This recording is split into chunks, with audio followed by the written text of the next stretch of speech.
白尾最もよしで知られる蜀の文官馬良。馬騎乗になぞらえられる日本の戦国武将は戦国秀久、戦国ほうきの神秀久です。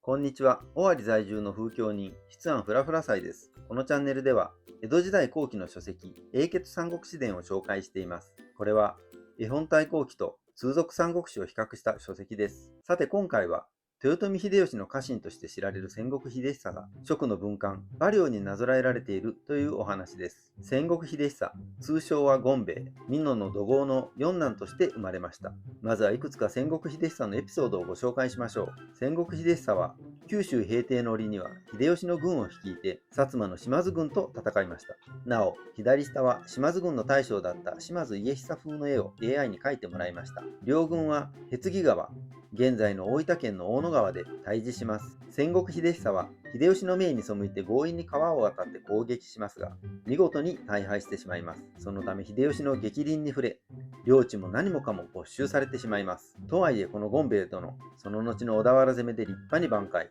豊臣家に再び取り立てられるという、まるでジェットコースターのような人生を歩んだ人物です。さらに逸話として、伏見城に忍び込んだ天下の大泥棒石川五右衛門を組み伏せて捕らえたと言われています。これに秀吉が感激し、千鳥の航路を褒美に与えたとのこと。泥棒退治までこなすとは、根っからヒーロー気質だったのかもしれません。一方の三国時代の蜀の馬良。あざ名を騎乗と申します。5人兄弟揃って城の文字をあざ名に持ち、劉備に取り立てられたのですが、とりわけ優秀だったのが馬良。その眉に若くして白い毛が混じっていたことから、馬氏の五条、白尾最もよしという言葉まで残したほどです。現在でも優秀な人のことを白尾と言いますよね。また別のエピソードとして、関羽の囲碁の相手を務める話が有名です。関羽が腕に毒矢を受け、名医、カダによる外科手術を受けるのですが、その際、関羽は麻酔もなしに腕を手術させ、手術が終わるまでもう一方の腕で囲碁を打って平然としていたというのです。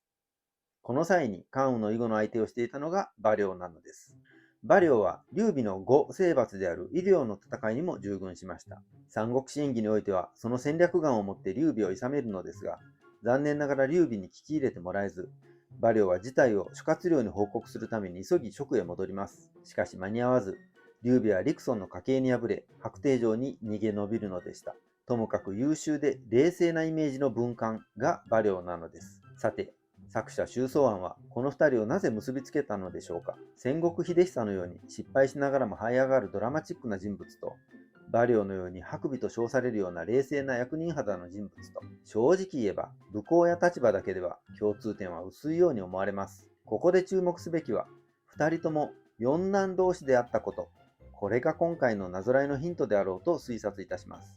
中華文化圏の名付けの文化の一つ、俳講に注目すれば、長男には白または毛、次男には中、三男には祝、四男には木、五男には陽、六男には地といった文字をつけるお作法があるらしいのです。馬良の騎乗は四男の印、弟の馬謖は五男で、確かにあざ名は養生です。実は俳講の例は三国志の世界では豊富です。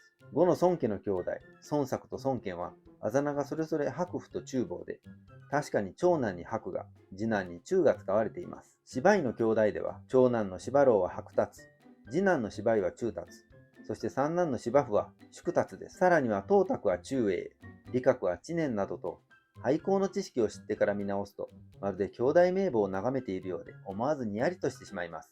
ともかく、馬良は四男、そして戦国秀久も四男。このように登場人物に関するちょっとマニアックな側面に光を当てるのも英傑三国志伝の面白さの一つです。というわけで、今回の戦国秀久と馬良の関係は、俳講に注目したなぞらえだったと私は解きました。このなぞらえの妙を筆案フラフラ祭の勝手表で申し上げれば、星3つ半です。意外性に5点、あとは物語の深さと対比の妙、エピソードの数にいずれも4点をつけましたが、その他の人間関係の類似性があまり見当たりませんでした。戦国ほうきの神秀久、権兵衛。大号の勇士にして、太閤をことに秘蔵したまう。殺州に使いし、義久が不礼を怒り、その命に違い、私に軍を発し、大いに配軍す。秀吉、その礼を背きし大いに怒り、知行を没収す。その後、またしばしば先行あるにより元に返す。聚楽台に殿いの夜、盗賊石川五右衛門を生け捕る。蜀の自中、馬良に比す。次はどの人物がどの英雄になぞらえられるのか、それは次回の講釈お楽しみに。筆案フラフラ祭でした。